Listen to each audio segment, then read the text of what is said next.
சிறுத்தையாவே இருக்கட்டும். மது போதையில அந்த மேடையில ஒரு தலைவனுக்கு முன்னால் இந்த கூட்டம் வருதுன்னா அப்போ அது இப்படி உண்மையான சிறுத்தையா அது இருக்க முடியும்?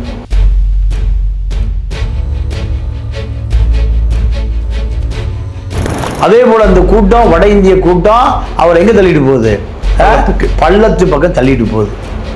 அதே போல இந்த அசம்பாவிதம் நடக்கிற பொழுது வன்னி அரசு இல்லை. வன்னி அரசுக்கு 2 போலீஸ் இருக்கும். இந்த கூட்டத்தை கட்டுப்படுத்துகிற 2ஆம் கட்ட தலைவர்களை உருவாக்காமல் விட்டது தலைவனுடைய தவறுதான்.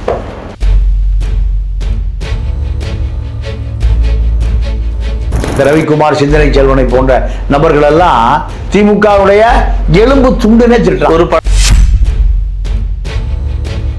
மேஜர் சதி திட்டம் நடந்ததாகத்தான் நம்ம இதை பார்க்க வேண்டியது இருக்கு. ஏன்னா விசிக தொண்டை மது போதையில மேடையில் ஏற மாட்டான்.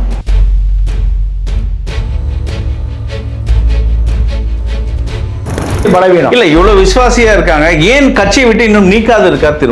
திரும்ப பயப்படுறாரு அவரு பார்த்து. இதுல என்ன பயம்?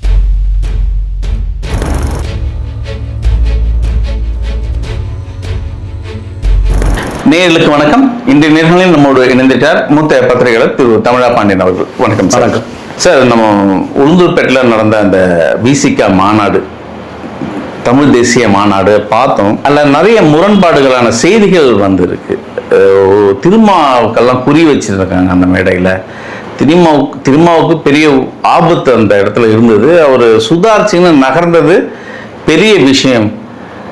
அந்த கூட்டம் இது போல பண்ணுவாங்க, விடுதலை சிறுத்தைகள் அடாவடி பண்ணுவாங்க. ஆனால் கட் அவுட்டில் மேலே ஏறுறதாகவும், லைட் டவர் மேலே ஏறுறதாகவும், டிரான்ஸ்ஃபார்மரில் ஏறுறதாகவும் எந்த மாநாடும் நாங்கள் பார்க்கல. இது ஏதோ திட்டமிட்டு அந்த இடத்துல ஒரு நிகழ்வு நடக்க இருந்தது. அது அசௌகரியமாக ஒரு திருமாவளவன் கடந்து போட்டதுனால எந்த பெரிய நிகழ்வும் நடக்கலை. இது திருமாவுக்கு வைத்த டார்கெட்டு அப்படின்ற ஒரு செய்தியை இன்னைக்கு பார்த்துட்டு இருக்கோம். என்ன நடந்தது அங்கே? நீங்க இதுல எந்த குளறுபடி நடக்கலைன்னு யாருமே உரிமை கோர முடியாது. நீங்க தமிழ் தேசிய எழுச்சி இயக்கத்தினுடைய அந்த பொதுச் செயலாளர் அன்பு செழியன் ஒரு கூட்டத்தை மேடையிலேயே கூட்டத்தில் இரும்பு ராடு எடுத்து அடிச்சிருக்கார். அடிச்சு அந்த கூட்டத்தை கலைச்சிருக்கார். நீங்க வெளிச்சம் டிவி பிரவீன் ஒரு 5 பேர் 6 பேர் கொண்ட இந்த குழு தான். இதில் ஒரு டாக்டர், முகமதி டாக்டர், இப்படி 6 பேர் சேர்ந்துதான் அந்த கும்பல் இருந்து அவரை மீட்டிருக்காங்க எங்க மேடையில். இது அவர்கள் தான் சாட்சி. அதனால பேரே சொல்லிட்டேன். அன்பு செழியன், பிரவீன், தமிழினிய, அவர் முகமதி டாக்டர். அப்போ நீங்க அவங்க சொல்றாங்க, நான் பேசினேன் லைவ் மேடையில் உட்காந்து லைவா வெளிச்சம் டிவி லைவ் காமிச்சிட்டு இருக்காங்க. ஒரு கும்பல் அவர் அப்படியே தள்ளிட்டு போகுது. புடைசூழ மேடைக்கு முன்னாடி பின்னாடி லெஃப்ட் ரைட் சைடு லெஃப்ட் சைடில் ஒரு 15 அடி பள்ளம். இந்த பள்ளம் மறைக்கப்பட்டிருக்கு. இந்த கூட்டம் அவரை படம் எடுக்க, அவரை ஒருத்தர் செருப்பு தூக்கி தலைக்கு மேலே காமிக்கிறார். வீடியோவில் பார்த்துருக்கலாம். ஆமாம், எல்லாம் போதை ஆசாமிகள். அப்போ அவரு நம்ம கட்சிக்காரன் தானே, நம்ம தொண்டன் தானே. யதார்த்தத்தில் அவர் அப்படியே போறாரு. இந்த தமிழினியன், அன்பு செழியன், பிரவீன், வெளிச்சம் டிவி, இந்த நபர்கள் மட்டும் ஏதோ அசம்பாவிதம் நடக்குது. ஒரு செகண்ட் நீங்க விமானமும் ரயிலும் பஸ்ஸும் விபத்து நடக்கிறதுக்கு 1 மணி நேரமா ஆகும். இல்ல அது வார ஒரு நொடி தான். திடீர்னு பார்த்து இவர்களுக்கு அத்தனை பேருக்கு அதிர்ச்சி. எங்கட என்ன நடக்குது? உடனே 5 பேர் அந்த கும்பல்ட்டு இருந்து அவரை விடுவிக்கிறக்கா போறாங்க. அப்படி விடுவிக்கிறக்கா போகும்போது அந்த கூட்டத்திலிருந்து அவரை விடுவிக்க முடியல. அப்புறம் தான் என்ன பண்றாங்க, அங்க இரும்பு ராடு எடுத்து அவரை தாக்குகிறார்கள். அவர் கட்சிக்காரன் இருக்கட்டுங்க, சிறுத்தையாவே இருக்கட்டும், மது போதையில அந்த மேடையில ஒரு தலைவனுக்கு முன்னால் இந்த கூட்டம் வருதுன்னா அப்போ அது இப்படி உண்மையான சிறுத்தையாக இருக்க முடியும். அப்ப அந்த கூட்டத்திடம் இருந்து அவரை இந்த வெளிச்சம் டிவி ஆட்கள் அந்த அதாவது புலிகள் தான் சொல்லுவான் முற்றுகை உடைத்தோங்குவான்.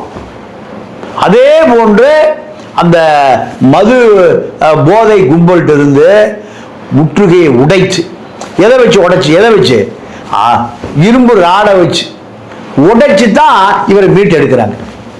அப்போ இந்த கூட்டம் அப்படியே போயிருந்தது. நான் போதையில எங்க விழுந்திருக்கோம்? பள்ளத்துல விழுந்திருக்கு. பள்ளத்துல 15 அடி பள்ளம் பக்கத்திலே இருக்கு.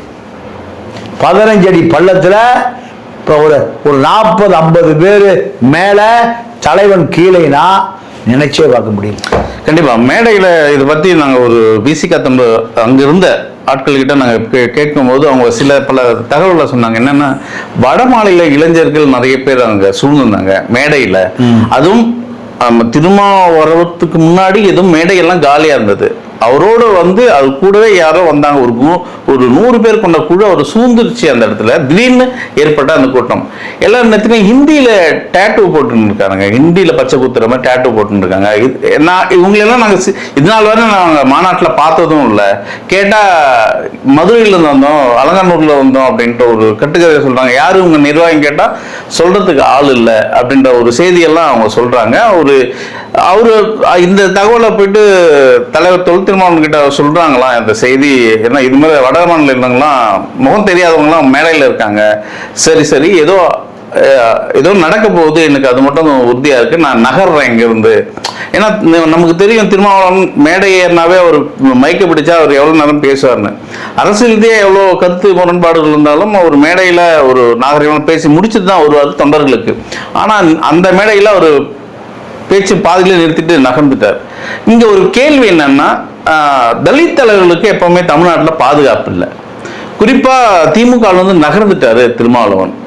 என்ன ஏதாவது திட்டங்கள் இங்க இருந்ததா அப்படின்ற ஒரு செய்தியும் இருக்கு. இன்னொரு விஷயம், அந்த கேள்வி முடிச்சிடறேன்.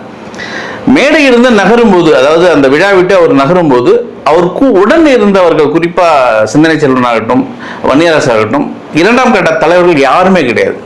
அனாதையாக மேடையில நடுவில் நிற்கிறாரு. இதை எப்படி நம்ம எடுத்துக்கிறது? இல்லை, இந்த கேள்வி தான் எனக்கு அழுத்தமாக இருக்கு. மேடையில் அந்த அசம்பாவிதம் நடக்கிற மேடை ஆடுது. அப்போ இந்த மேடை ஆடுகிறது. மேடை சரிஞ்சு விழுந்தாலும் பெரிய ஆபத்து.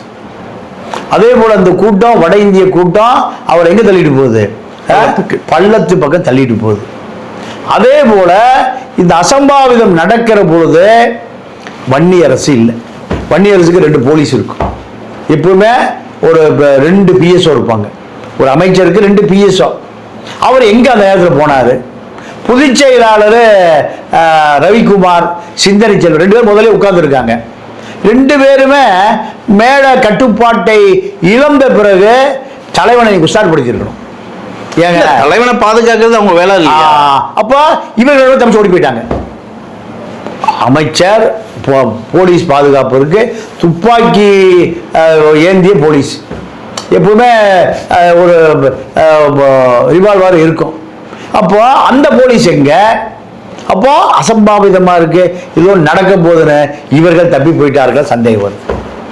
இதெல்லாமே நீங்க இன்னொரு பெரிய விஷயம் என்னன்னா, இந்த கூட்டத்தை கட்டுப்படுத்துகிற 2ஆம் கட்ட தலைவர்களை உருவாக்காமல் விட்டது தலைவனுடைய தவறு தான். நீங்க ஒரு இடைவெளி இருக்கணும். ஒரு தலைவனுக்கும் தொண்டனுக்கும் ஒரு இடைவெளி இருக்கணும். கருணாநிதி ஜெயலலிதாவை யாரும் போய் எளிதா பார்க்க முடியாதுங்கிற இவர் கருணாநிதி மல்ல, ஜெயலலிதாவும் அல்ல, வாஸ்தவம் தான். சாதாரண மக்களுடைய தலைவன். ஆனால் உன்னை பாதுகாத்துக் கொள்வதே ஒரு போர் முறை. செல்ஃப் டிஃபென்ஸ் ஆஃப் அஃபென்ஸ், இல்லை அஃபென்ஸ் ஆஃப் டிஃபென்ஸ். ஏதோ ஒன்று. திமுக பீரியட் அப்போ திருமாவளவனுக்கு 3 பிஎஸ்ஓ கொடுத்துருந்தாங்க இல்லையா? அவங்க இப்ப விலகிட்டாங்களா? இல்லை, இப்போ இருக்காங்களே. அவங்களையும் பார்க்க முடியல. அவர்களையும் பார்க்க முடியல. எனக்கு அதை விட இரண்டாம் கட்ட தலைவர்கள் வன்னியரசு, ரவிக்குமார், சிந்தனை செல்வன் ஏன் அந்த கூட்டத்தை கட்டுப்படுத்தலை? அந்த கூட்டத்தில் ஏதோ விபரீதம் இருக்கு, சந்தேக நபர்கள் மேடை பூரா ஏறிட்டான். மேடையில் 2000 பேரை மேடையில் ஏறுவான். அப்போ இந்த கட்டுப்பாடை உடைச்சது யார்? 2000 பேருக்கு பிறகு 4000 பேர் ஏறி இருந்தான்னா கொஞ்சம் கட்டுப்பட்ட கூட்டம் கீழே நிற்கிது. மேடையில் போய் தலைவனோட செல்ஃபி எடுக்கலாம்டா அப்படின்னு 2000 பேர் பிறகு 4000 பேர் ஏறி இருந்தா என் நிலைமை என்ன இருக்கும்? அப்போ இதெல்லாம் இரண்டாம் கட்ட தலைவர்கள் தான் இதையெல்லாம் கட்டுப்படுத்தணும். இரண்டாம் கட்ட தலைவர்களே நீங்க விசிகாவில் யாருமே இல்லை. தொண்டர்கள் பூரா இரண்டாம் கட்ட தலைவர்கள் மீது கோபமா இருக்கு. ஏன்? திமுகவோட எலும்பு துண்டுனே திட்டுறான். இந்த ரவிக்குமார், சிந்தனை செல்வனை போன்ற நபர்கள் எல்லாம் திமுகவுடைய எலும்பு துண்டுனே திட்டுறான். ஒரு பழமொழி இருக்கு, சென்னை எப்போ காலியாகும் அப்படி. அண்ணா அதான் அண்ணா அதை எதிர்பார்க்கிறாங்களா? இல்லைங்க, அதாவது அங்க ஒன்மேன் பார்ட்டி தான். அங்க ஒன்மேன் பார்ட்டி தான். திருமாவளவனுக்காக தான் இவ்வளவு பெரிய கூட்டம். ஏன்னா 90களிலிருந்து தலித் கிராமங்கள்ல பட்டி தொட்டி எல்லாம் போய் அந்த இளைஞர்களை தட்டி அவர்களை உணர்ச்சி பூர்வமா அவர்களை அரசியல் மயப்படுத்தியது திருமாதான். அதனால அத்தனை பேருக்கு திருமாவை தவிர அவங்க யாரையும் தெரியாது. இதெல்லாம் கற்பனை பண்ணி பார்க்க முடியாது. ஏன்னா இதுல ஒரு பெரிய மேஜர் குற்றம் என்ன நடந்திருக்குன்னா, மேடைய கட்டுப்பாட்டில் வைத்திருக்கக்கூடிய தொண்டர் அணி இது அத்தனையும் பொறுப்பு யாருக்குன்னா எஸ்.எஸ். பாலாஜிக்கு. எஸ்.எஸ். பாலாஜி ஆலய காலம். காரணம், மேடை என்பது தலைவர்களுடைய கட்டுப்பாடு இருக்கணுமே தவிர தொண்டர்களுடைய கட்டுப்பாடு இருக்கக்கூடாது. எதுக்காக பேட்ச் கொடுக்குறோம்? எதுக்காக டேக் கொடுக்குறோம்? தொண்டர் அணினா அவன் கூட்டத்தை கட்டுப்படுத்தலாம் சொன்னா கேட்கணும். உட்காரு. அவர் 13 நிமிஷம் அப்பா உட்காருங்கப்பா, ஜல்லுங்கப்பா, அவரே தள்ளுறான். ஒரு தலைவன் சாதாரண தொண்டனோடு தொண்டனா நிற்கிற பொழுது அவர் மீதே சாயிறான். அப்போ இந்த மேடை என்பது யாரோ நீங்க பிளஸ் எக்ஸ் ஆர் ஒய் அவர்களுடைய கட்டுப்பாட்டில் இது ஒரு பெரிய ஒரு மேஜர் சதி திட்டம் நடந்ததாகத்தான் நம்ம இதை பார்க்க வேண்டியது இருக்கு. ஏன்னா விசிகா தொண்டை மது போதையில மேடையில் ஏற மாட்டான். மேடையில் அத்தனை பேரும் போதையில் வந்திருக்கான். அவரை நீங்க ஒரு தலைவனுக்கான ஒரு இடத்தை கொடுக்காம அவரை அவ்வளவு டார்ச்சர் பண்ணியிருக்காங்க. அவரே ஒரு வீடியோ பாருங்க, அப்படியே கண்ணாடி தொலைஞ்சு போச்சு. கண்ணாடியில் அவருக்கு தூர பார்வை கிட்ட பார்வை தெரியாது, யாரை பார்க்கறன்னு தெரியல. அந்த வீடியோ பாருங்க. ஆமா, அதை பார்க்கும்போது பேடிச்ச மாதிரி தான் தப்பிச்சேன் அப்படின்ற இடத்துல பார்க்க முடியுது. இன்னொன்னு, இப்போ இந்தியா முழுக்க நம்ம எடுத்தோம்னா தலித் தலைவர்கள பெரிய தலைவர்களா திருமாவளவன் தான் இன்னைக்கு இருக்காரு. அண்ணாமலைக்கு இசட் பாதுகாப்பெல்லாம் கொடுத்தாங்க. குறிப்பா விஜய் முதலமைச்சர் ஆகிறதுக்கு முன்னாடியே அவருக்கு இசட் பிளஸ் பாதுகாப்பெல்லாம் கொடுத்தாங்க. ஏன் இது போன்ற தலைவர்களுக்கு பாதுகாப்பு தரமாட்டேன்றாங்க? இல்லைங்க, அதாவது காவல்துறையை பொறுத்த வரைக்கும் காவல்துறை இது ஹோம் டிபார்ட்மெண்ட், ஐஜி இன்டெலிஜென்ஸ் முடிவு பண்ற விஷயம். இதை நீங்க அது பாதுகாப்பை கேட்டு வாங்கணும். இப்ப அமைச்சரா விசிகா வன்னியரசு இருக்காரு. அப்போ வன்னியரசு உளவுத்துறை ஐஜியை எளிதாக சந்திக்கலாம். அப்படி சந்தித்த பொழுது அவருக்கு ஒரு பாதுகாப்பு வளையம் வேணும்னு இவர்கள் தரப்பு எந்த கோரிக்கையும் இல்லை. எந்த கோரிக்கையும் இல்லை. அது யார் தப்பு? நீங்க கொடுக்கலாம், கோர்ட்டில் போட்டு வாங்கலாம். நீதிமன்றம் இருக்கு, நீதி எல்லாம் ஒன்று செத்து போல. எங்க தலைவருக்கு ஒரு அச்சுறுத்தல் இருக்கு, ஒரு பாதுகாப்பு வேணும். எங்களுக்கு பாதுகாப்பு சில காவல்துறை அதிகாரிகள் துப்பாக்கியோட வேணும், ஆயுதத்தோட வேணும். இத நீங்க கேபினட் அமைச்சர் கேட்க மறுக்கிறாரு. கேட்கல. இரண்டாம் கட்ட தலைவர்கள் தான். ஒரு தலைவனை பாதுகாக்க வேண்டியது யாரு? தளபதிகள் தான். தளபதி இல்லாம தலைவன் இல்லை, தலைவன் இல்லாம தலைவர். இப்போ இந்த சந்தேகம் எல்லாருக்குமே இருக்கு. இப்போ அசம்பாவிதம் நடக்குது மேடையில். வன்னியரசு எங்க போனார்? சிந்தனை செல்வா எங்க போனார்? ரவிக்கு இவங்கெல்லாம் 5 பேர் இருந்தா இறங்கினானே இறங்குவான்ல, மேடையை கட்டுப்படுத்தலாமே. இல்லை, இந்த வெளிச்சம் டிவி ஆட்கள் பதறி போய் தான் போயிருக்கான். என்னடா நடக்குது, எங்கேயோ தள்ளிட்டு போறான். மேடையில் வலது பக்கம் பள்ளம், இந்த பள்ளத்தை நோக்கி எல்லாம் போறாங்க. அவர் எல்லாத்துக்கும் போறாரு. அப்போ கண்ணாடி தொலைஞ்சு போச்சு, கண்ணாடி இல்லை. இவ்வளவு அசம்பாவிதங்களும் நடக்கிற போது ஒரே தலைவன் இல்லையே கூட. இதுக்கு முன்னாடி திமுக கூட்டணி இருக்கும்போது இந்த நிகழ்வுகள்லாம் நடக்கல. தொல் திருமாவளவன் அவர்களுக்கு தாவேகா பக்கம் கூட்டணிக்கு வந்திருக்காரு, இது போல நிகழ்வு நடக்குது. இதை எப்படி நம்ம 2 வகையா ஒப்பிட்டு பார்க்கலாம்? ஒன்று, திமுக பக்கம் இருக்கும்போது பாதுகாப்பு இருந்தது, இப்போ தாவேகா கூட்டணியில் இருக்காரு, பாதுகாப்பு குறைபாடு பார்க்கலாம். இன்னொன்று, திருமாவளவன் விஜய் கட்சியில இணைந்து கூட்டணியில பயணிக்கிறதுனால விஜயோட தொண்டர்கள்லாம் அங்கே ஏறி இருக்காங்களா? இல்லை, அதெல்லாம் வாய்ப்பு இல்லை. முட்டாள்தனமான செய்தி, அதெல்லாம் வாய்ப்பு இல்லை. ஏன்னா தென் மாவட்டத்தில் வந்து விஜய் ரசிகர்கள் வந்திருக்காங்க. ஏன்னா விஜய் வருவாரு, கூட்டணி இருக்கிறதுனால விஜய் வருவாரு அப்படின்னு. அதெல்லாம் கற்பனைங்க. அதெல்லாம் விஜய் தான் வரலைன்ட்டாரு. விஜய் தான் அந்த ஆரம்பத்திலேயே இந்த மாநாடு கலந்து கொள்வதற்கு அவர் முடியாதுன்ட்டாரு. தான் சார்பாக கூட அமைச்சர்களையோ இல்லை மூத்த நிர்வாகிகளையோ அவர் அனுப்பி வைக்க மறுத்துட்டார் விஜய். அந்த செய்தியெல்லாம் தொண்டர்கள்லாம் போய் சேர்ந்துச்சு. அதனால அதெல்லாம் வாய்ப்பில்லை. அங்கே வந்த அத்தனை பேருமே சிறுத்தைகள் தான். ஆனால் அந்த மேடையில் இருந்த நபர்கள், மது போதையில் இருந்த ஒரு 200 பேர், இவர்களை யாருன்னு தான் இது ஆராயணும்.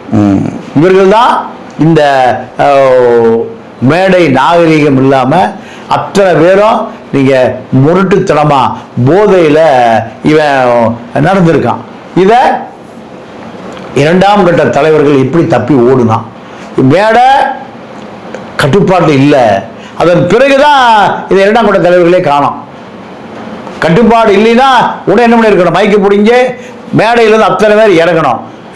இது சமூக விரோதி கூட்டிட்டானா, இப்படி ஏதாவது ஒரு கடுமையான வார்த்தையை போட்டிருந்தா ஏன் கட்டுப்பட மறுக்கிறீர்கள்? தலைவனை பாதுகாப்பது தார்மீக கடமை இல்லையா? எல்லாம் இறங்குங்க. அப்போ இவர்கள் இறங்கலைன்னா இவர்கள் போய் வெளியில இழுத்தா பல கட்சிகள் நடக்கும். பெரிய சந்தேகமா இருக்கும். ஒரு தலைவனை பாதுகாக்கணும், ஆனா இங்க முரண்பாடா நடந்திருக்கு. இங்க அதுதான் பெரிய கேள்விக்குறியா இருக்கு. இது இப்படி இருக்க திரு ஷானவாஸ் அவர்களுக்கும் விடுதலை சிறுத்தைக்கும் என்ன பிரச்சனை ஓடிட்டு இருக்கு சார்? இல்லங்க, அறிவிப்பு வராதே இருக்கு. அவரும் ஒதுங்கிக்கல. ஷானவாஸ் கலைஞரை டாக்டர் கலைஞர் தமிழக தலைவர் சொல்லிட்டு விஜயை போய் அப்படிலாம் சொல்ல முடியாதுங்கிறார். அது அவருடைய தனி விருப்பம். ஏன்னா அவர் சாக்ரட்டிஸ், அரிஸ்டாட்டில், பிளாட்டோ இந்த பட்டியலில் வர்றவர். யாக்கன் ஆபீஸில் தங்கர் கிழமை இல்லாமல் படுத்து கிடந்த கதையெல்லாம் அவர் மறந்துட்டார். இப்போ அவர் கனிமொழிக்குன்னு இருக்கும், ஸ்டாலினுக்குன்னு இருக்கும், உதயநிதிக்குன்னு இருக்கும். இதுக்கும் காரணம் திருமாவளவன் தான். இதுக்கு காரணம் அவர் 5 ஆண்டு காலம் திமுகவோடு பயணித்த காலத்துல இவர் கட்டுப்பாட்டிலே யாருமே இல்லை. இதுதான் இவருடைய பலவீனம். இல்ல, இவ்வளவு விசுவாசியா இருக்காங்க, ஏன் கட்சியை விட்டு இன்னும் நீக்காது இருக்கார்? திரும்ப பயப்படுவார் அவர் பார்த்து. இதுல என்ன பயம்? என்ன பயம்னா, நீங்க தேர்தல் காலத்தில் நடந்த சில வரவு செலவுகள், இந்த பெட்டி மாற்றங்கள், கோடிகள் தேர்தலுக்கு திமுகவிடமிருந்து நகர்ந்த ரகசியம், இதெல்லாம் ஆளும் ஷானவாஸுக்கு தெரியும். ஆனா மக்கள் அப்படி பேசல சார். திருமாவை வைத்து சம்பாதித்தவர்கள் நிறைய பேர் அப்படின்னு தானே பேசுறாங்க. இல்லை, சம்பாதித்தவர்கள் இதுல திரும்பவும் அவர் பேச ஆரம்பிச்சாருன்னா திரும்ப எக்ஸ்போஸ் ஆயிடுவாருன்னு திரும்ப பயப்படுறாரு. ஏன்னா உண்மைகள் அணுகுண்டை விட வலிமையானது. ஒரு பாம்பை போட்டா அது 1 மாசம் ஓடும். அதனாலதான் திரும்ப இவ்வளவு மாநாட்டுக்கு வரல, அங்க உட்கார்ந்து தாவேக்காவை பேசுறாரு. தாவேக்கா அதிகாரத்தில் இருக்கு. இவரு ராத்திரி 12 மணிக்கு அவருக்கு முதன்மை செயலாளராக பொறுப்பு கொடுக்குறாரு.